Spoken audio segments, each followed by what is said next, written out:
Olá, meus alunos, tudo bem? Como vocês estão? Espero que estejam bem, estejam animados aí com a nossa prática constitucional. Na última aula, nós falamos a respeito do caso de Magnólia. Então, no primeiro momento, a gente teve que impetrar um habeas data, né?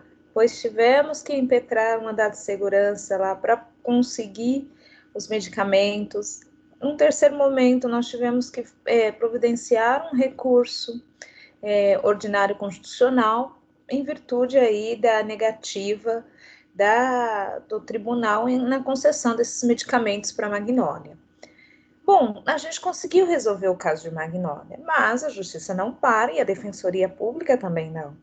E relativo ainda ao município de Caiacó, tivemos um outro caso agora, um conhecido uma pessoa muito conhecida da cidade chamada Justino.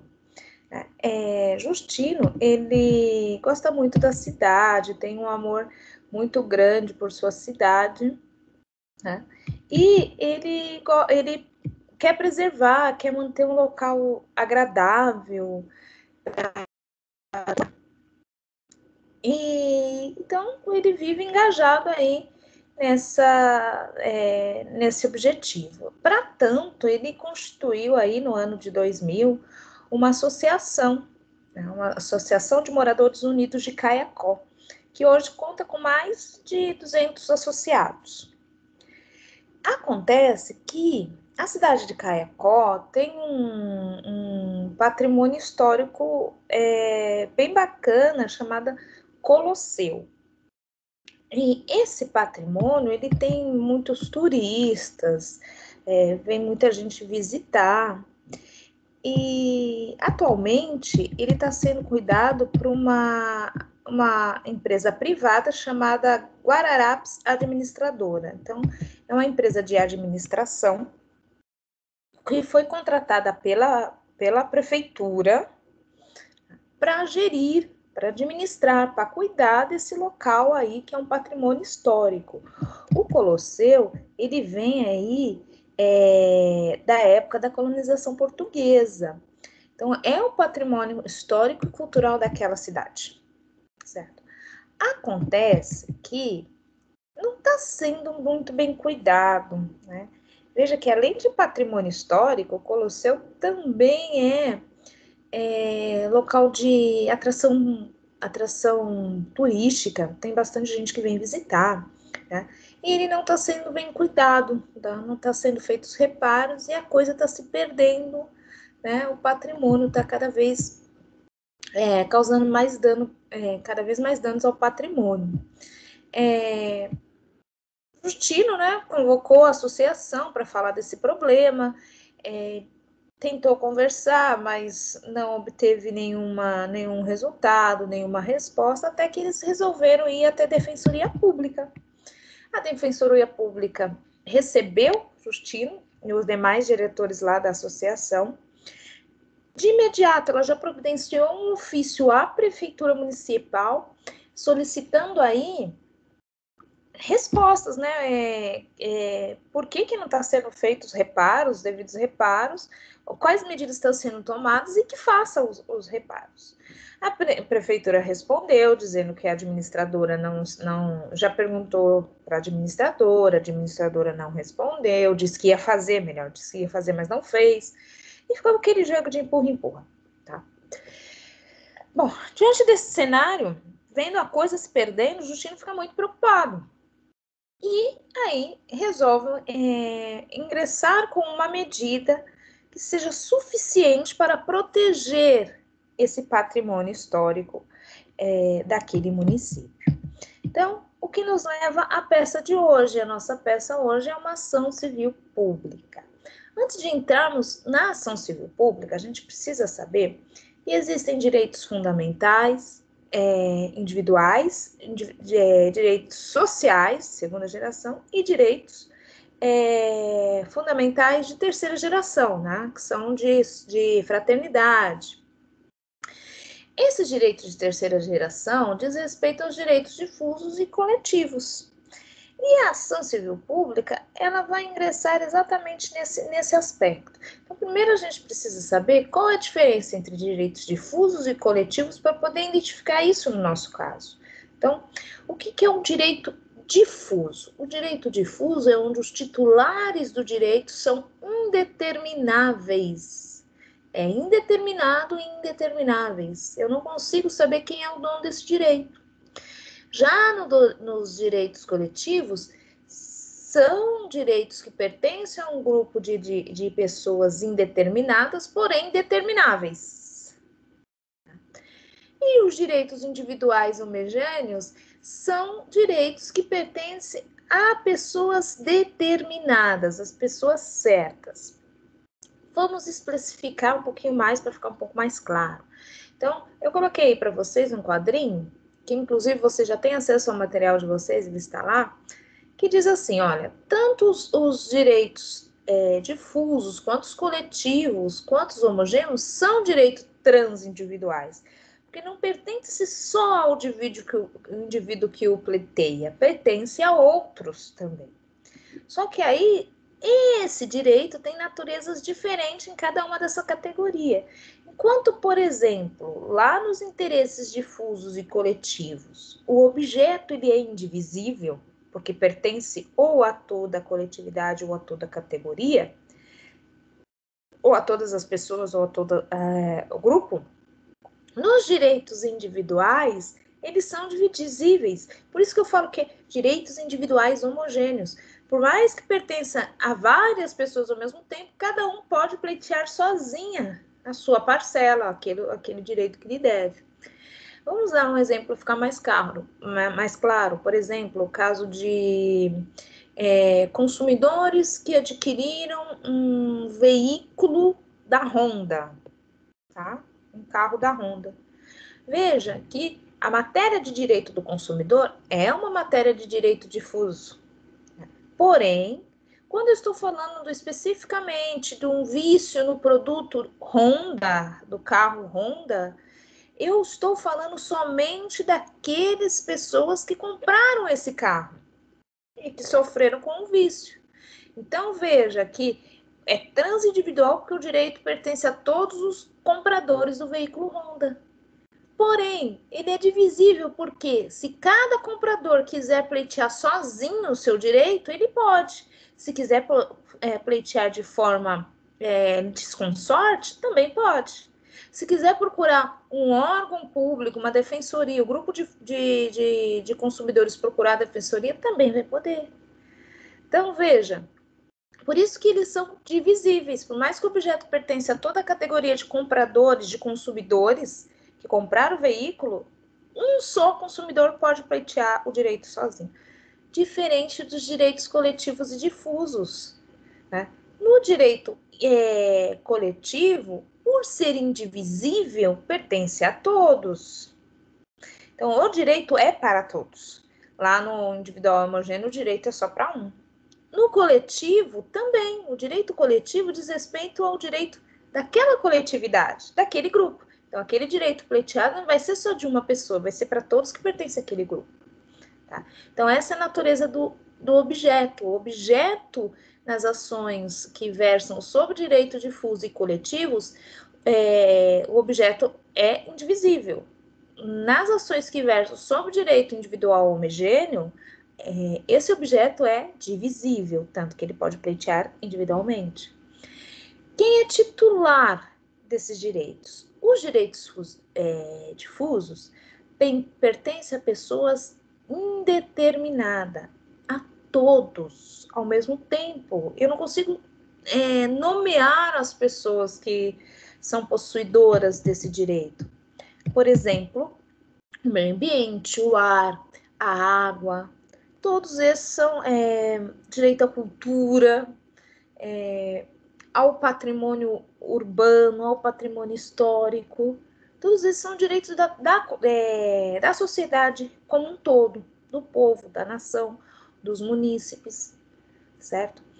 Quando eu estou falando de direitos coletivos, eu penso em uma determinada classe ou categoria, um grupo de pessoas vinculadas por um vínculo, por uma relação jurídica. Então, é uma determinada classe, é uma determinada pessoa. Já nos individuais homogêneos, o titular é uma pessoa determinada, aquela pessoa que está exercendo sozinha aquele direito. Veja que, em virtude dessa titularidade, nós chegamos à conclusão que o que ligam as pessoas nos direitos difusos é o fato, circunstância de fato. O fato de estar no meio ambiente, o fato de ter que respirar, o fato de morar naquela cidade, naquele município, naquele estado. O que ligam as pessoas nos direitos coletivos não é o fato delas estarem no município, não, porque aí são direitos difusos. O que ligam as pessoas nos direitos coletivos é uma determinada base jurídica, né? Então, é um contrato que versa, algum tipo de contrato que ligam aquelas pessoas, né? Por exemplo, uma entidade de classe. Não existe um contrato especificamente, mas eles têm um vínculo aí ao fazer o registro, que é uma espécie de contrato, mas ao fazer registro, eles estão registrados naquela categoria, então tem um vínculo jurídico de pertencimento àquela classe. Uma associação também. E já a origem, o que ligam as pessoas portadoras de direitos individuais homogêneos, é uma origem comum, né? Um único fato determinado, né? Todos eles compraram um veículo X, certo? Para esses tipos de direitos, eu tenho instrumentos diferentes para protegê-los. Então, eu tenho basicamente 3 instrumentos que são essenciais para a propositura de ações a fim da tutela desses direitos. Vejam, o fato de haver esses direitos não exime aí a possibilidade de existirem outros tipos de ações aí na esfera civil, capaz até mesmo na esfera penal, capaz de alcançar o objeto, mas em outras circunstâncias, tá? Mas o que a gente quer é proteger esses direitos em si. Então, o primeiro instrumento é a ação popular.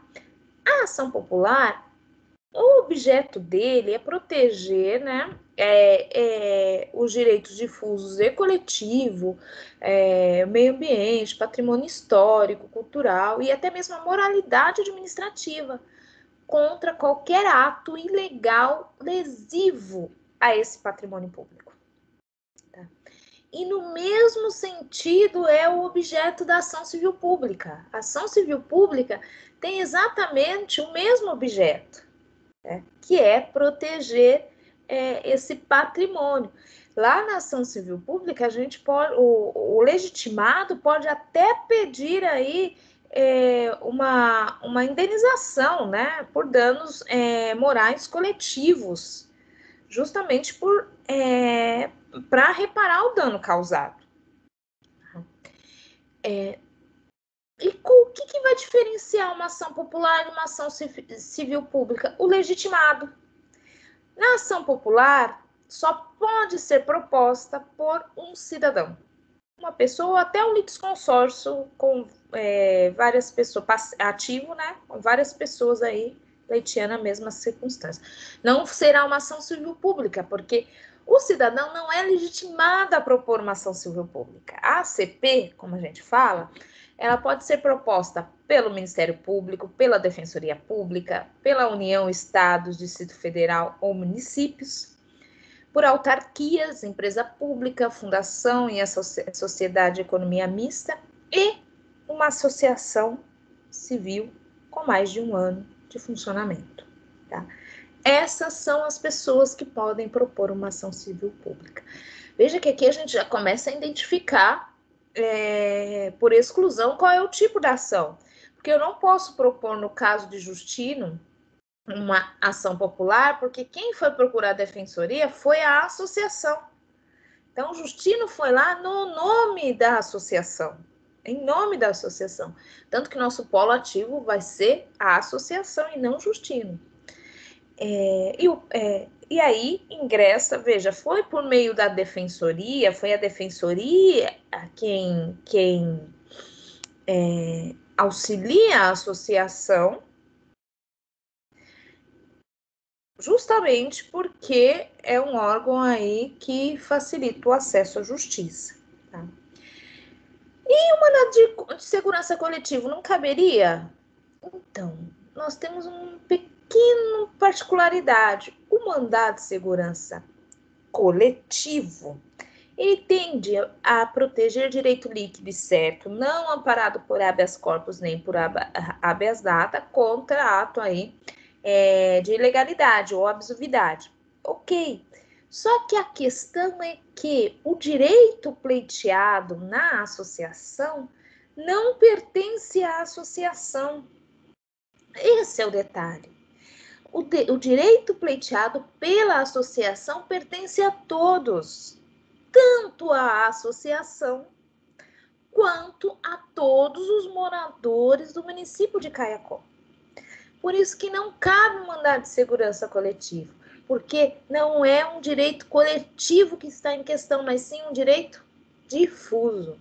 Então, se eu não consigo aplicar o mandado de segurança coletivo, porque é um direito difuso não coletivo, não consigo aplicar a ação popular, porque só pode ser proposta por cidadão, só resta uma ação, que é a ação civil pública, que abarca a proteção aí tanto de direitos individuais, homogêneo, quanto coletivo, quanto difuso, pode ser proposta aí por todos os legitimados que eu falei para vocês, Ministério Público, qualquer ente da federação, ou suas ou pessoa jurídica de direito privado, né? Público, como é o caso das autarquias, da empresa pública, de fundação e associação, tá? Associação com mais de 1 ano de constituição. E logo tem que ser legalmente constituída, não pode ser qualquer associação, tem que ser uma associação nos termos da lei. E qual é a competência? Se fosse uma ação popular, a competência seria determinada pela origem do ato impugnado. Veja que eu quero impugnar um ato que vai dar origem aí a uma lesão ao patrimônio. Então, da onde veio o ato ali que causou aquela lesão. No mandado de segurança, a competência vai depender de quem é a autoridade coatora, de quem é ali, né, a legitimidade passiva, né? Da onde está vindo aquela autoridade coatora? Por quê? Se for, por exemplo, o INSS, o diretor do INSS, a competência é da vara federal. Se for aí secretário municipal, a competência é da vara comum. Então, a depender aí da categoria da autoridade é que eu vou determinar a competência no mandado de segurança coletivo. Na ação civil pública, que é o nosso objeto, a ação, o foro competente é o local do dano, tá? Onde o dano está sendo ali causado. Então, a ação civil pública é parecida com a ação popular, que também é um meio de controlar a administração pública e visa a tutela de interesses difusos e coletivos. Entretanto, ela não pode ser proposta diretamente por um cidadão. A ação civil pública só pode ser proposta pelos legitimados, conforme a lei. Existe um rol de legitimados para a propositura da ACP, da Ação Civil Pública. Então, onde ela está prevista, o fundamento constitucional dela é no artigo 129, inciso 3. São funções institucionais do Ministério Público promover o inquérito civil e ação civil pública para a proteção do patrimônio público e social, do meio ambiente e dos interesses difusos e coletivo. Aí veio a leizinha para poder regulamentar o artigo 129, que é a Lei 7.347 de 85. Ela vem justamente trazendo para nós quais são os parâmetros, quais são os procedimentos para ingressar com a ação civil pública. Tá? Veja, diferentemente do mandado de segurança, que eu tenho prazo de 120 dias, a ação civil pública eu não tenho prazo. Eu tenho aquele prazo decadencial previsto no Código Civil, que são de 5 anos, mas não tem um prazo para propor que prescreve o direito, tá? Só tem prazo decadencial, né? Então, aqui, eu não tenho um prazo para seguir. Vamos lá. Então, como ficaria a minha peça? Primeiro, endereçamento. Se o dano está ocorrendo no município de Caiacó, é óbvio que a competência vai ser comum, né? Da justiça comum, ou seja, da vara civil do município da comarca de Caiacó. Aí começa a qualificação das partes. A sua peça, ali você vai qualificar as partes. Quem é a parte autora? É a Associação dos Moradores Unidos de Caiacó, porque Justino está se valendo da associação para poder pleitear aí a tutela desses direitos, de proteção dos direitos dos coletivos, né, difusos, históricos, patrimoniais do município em questão. Na sequência da tua peça, tu colocou lá no cabeçalho o endereçamento, qualificou a parte autora, quem é que está propondo a ação. Na sequência, você tem que identificar o nome da peça. Né? Então, geralmente ficaria Associação dos Moradores Unidos de Caiacó, através de seu representante, diretor fulano,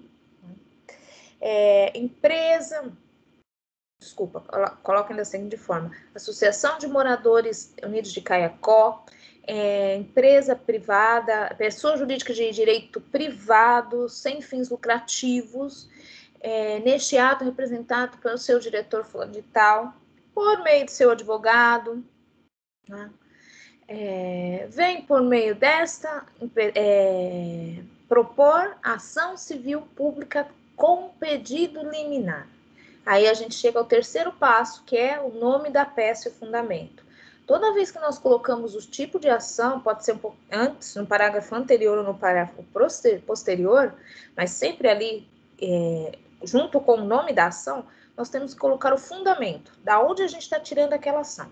Então, com fulcro no artigo 129, inciso 3º da Constituição e na Lei 7.347, 85, vem propor ação civil pública com pedido liminar. Tá? Então, sempre o antes, vem propor ação civil pública com pedido liminar, com fulcro no artigo 129, inciso 3, e Lei 7.347 de 85. A ordem dos fatores não vai alterar o produto, mas é importante que tem que ter o nome da peça e o fundamento da peça, ou seja, onde é que ela está estruturada. Tá? Na sequência, a qualificação da parte ré. Então, em face de, contra, tá? Contra, 2 pontos.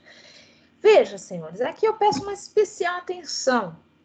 Por mais que a administradora seja a empresa Guararapes, quem fez o contrato com a empresa Guararapes foi a prefeitura. Quem teria o dever primário, né, primeiramente, foi a prefeitura, que simplesmente por um contrato, que aí o contrato não se questiona no problema, né, de licitação, que for, mas o contrato está legal, vamos colocar dessa forma, não está questionado.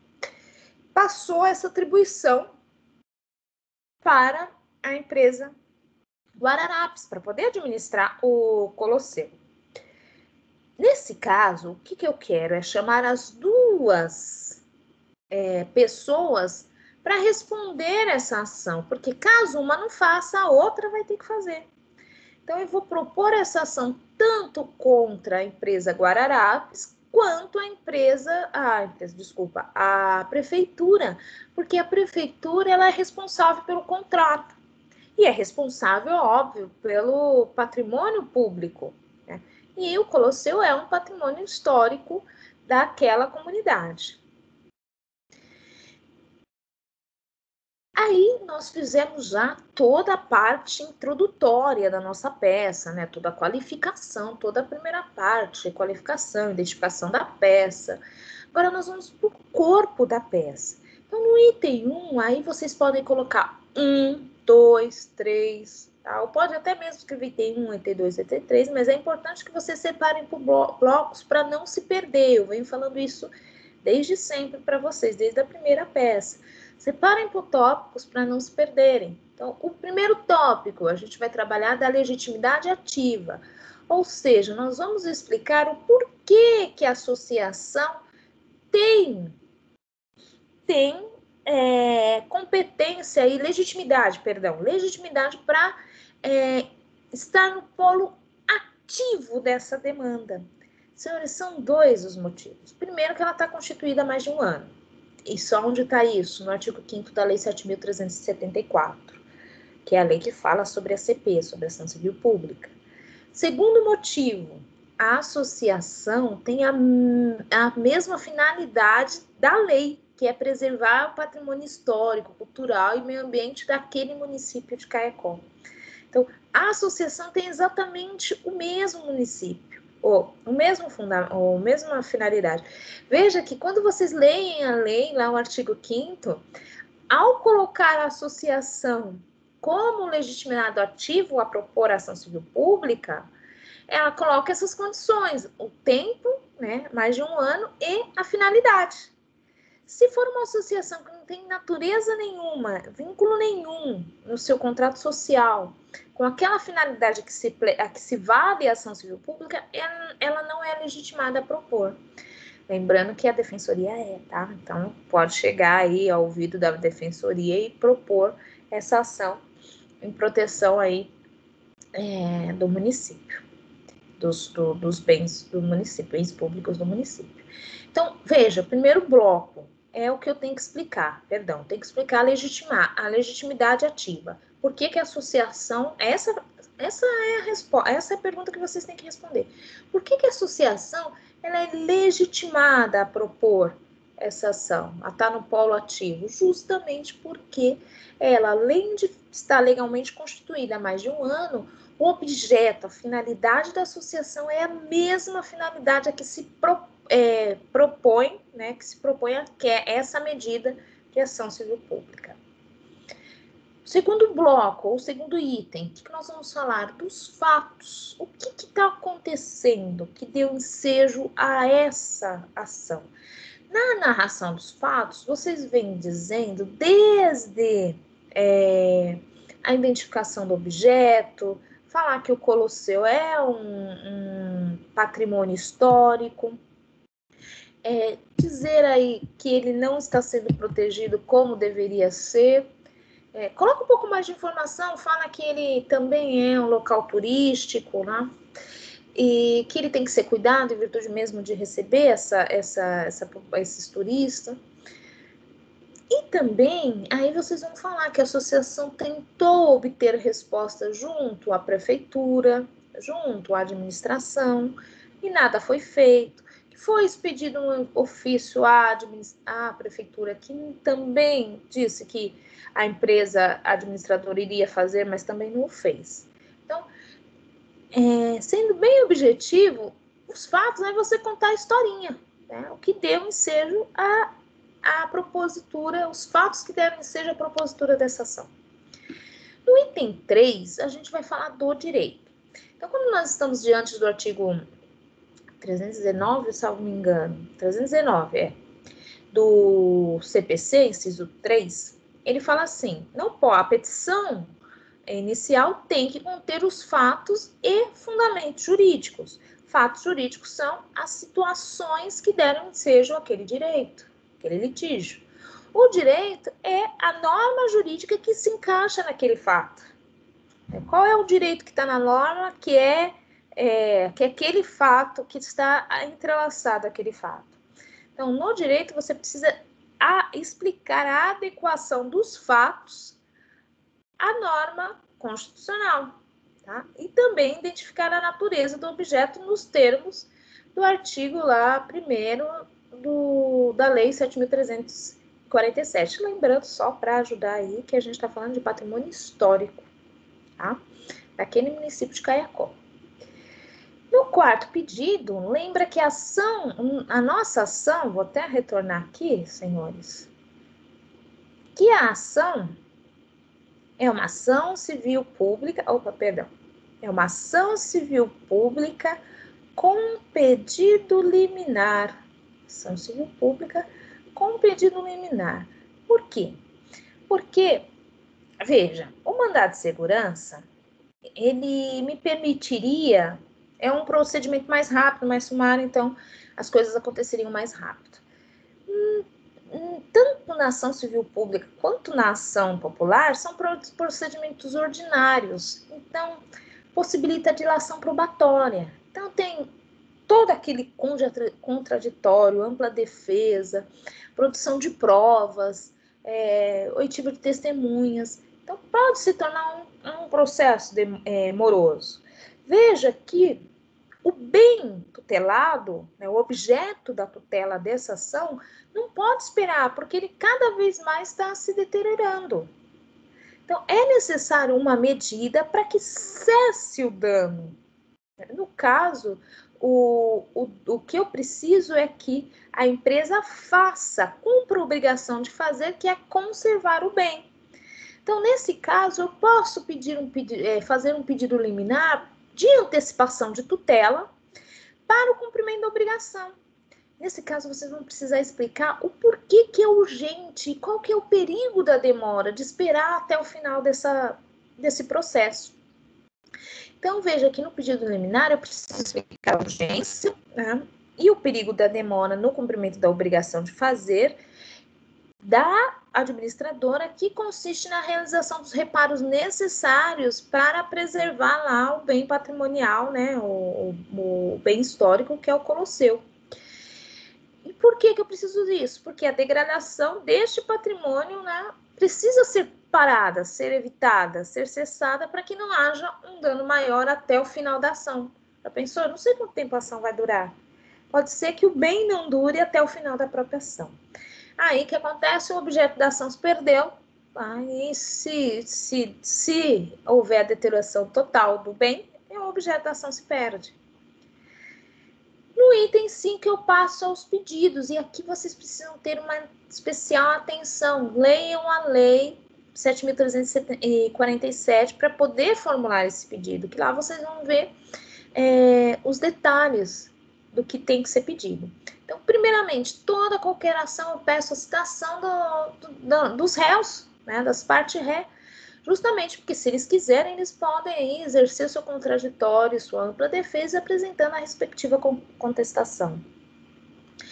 Preciso que o Ministério também tome ciência, porque trata-se de direito difuso e coletivo, cuja tutela fiscal ali também é o Ministério Público. Ele também tem o dever de proteção desse patrimônio, conforme o próprio artigo 109 diz da Constituição. Tá? E aí e também nos termos do artigo 5º, parágrafo 1º da Lei 7.347, que pede a notificação do MP. O terceiro pedido, senhores, esses pedidos não podem faltar, eles precisam constar na peça de vocês, né? É a dispensa do pagamento de custas, né? Conforme o artigo 18, que possibilita aí a isenção de custas processuais. O quarto pedido é condenação aí na obrigação de fazer. A empresa Guararapes tem uma obrigação de fazer. Qual é? De preservar o patrimônio, o Colosseu. Então, nós precisamos, requer a condenação da empresa Guararapes na obrigação de fazer realizar os reparos e preservar o patrimônio histórico, né, conhecido como Colosseu. O quinto pedido é a condenação da prefeitura subsidiariamente por ser titular do contrato público firmado. Senhores, se é bem público, quem tem obrigação primária de cuidar é o governo, tá? É o poder público. O poder público pode passar essa parte dessa responsabilidade para um cessionário, para um autorizado, né, para alguém, seja pessoa física ou seja pessoa jurídica, mas pode passar. Quando ela faz isso, autoriza alguém a fazer algo em seu nome, ela também é responsável por aquilo que tem que ser feito. Então, nós vamos pedir a condenação da empresa para fazer, da empresa Guararapes, para cuidar do Colosseu e fazer os reparos, e a condenação subsidiária da prefeitura. Por quê? Subsidiária. Caso a Guararapes não faça, aí sim a prefeitura terá que fazer. É diferente da obrigação solidária. Na obrigação solidária, né, na responsabilidade solidária, tanto um contra o outro pode fazer. Na responsabilidade subsidiária, o condenado a esse tipo de responsabilidade só vai fazer se o primeiro obrigado, né, a primeira pessoa responsável, né, não o fizer. Tá? Por isso que é responsabilidade subsidiária. E, por fim, eu tenho que pedir aí por todo meio de produção de prova em direito admitido. Isso aí é praxe, a gente sempre pede lá nos últimos quesitos dos nossos pedidos. Ainda não terminou, faltam 2 dados básicos, que é o valor da causa e a finalização. Veja, então no item 6, nós vamos ter o valor da causa.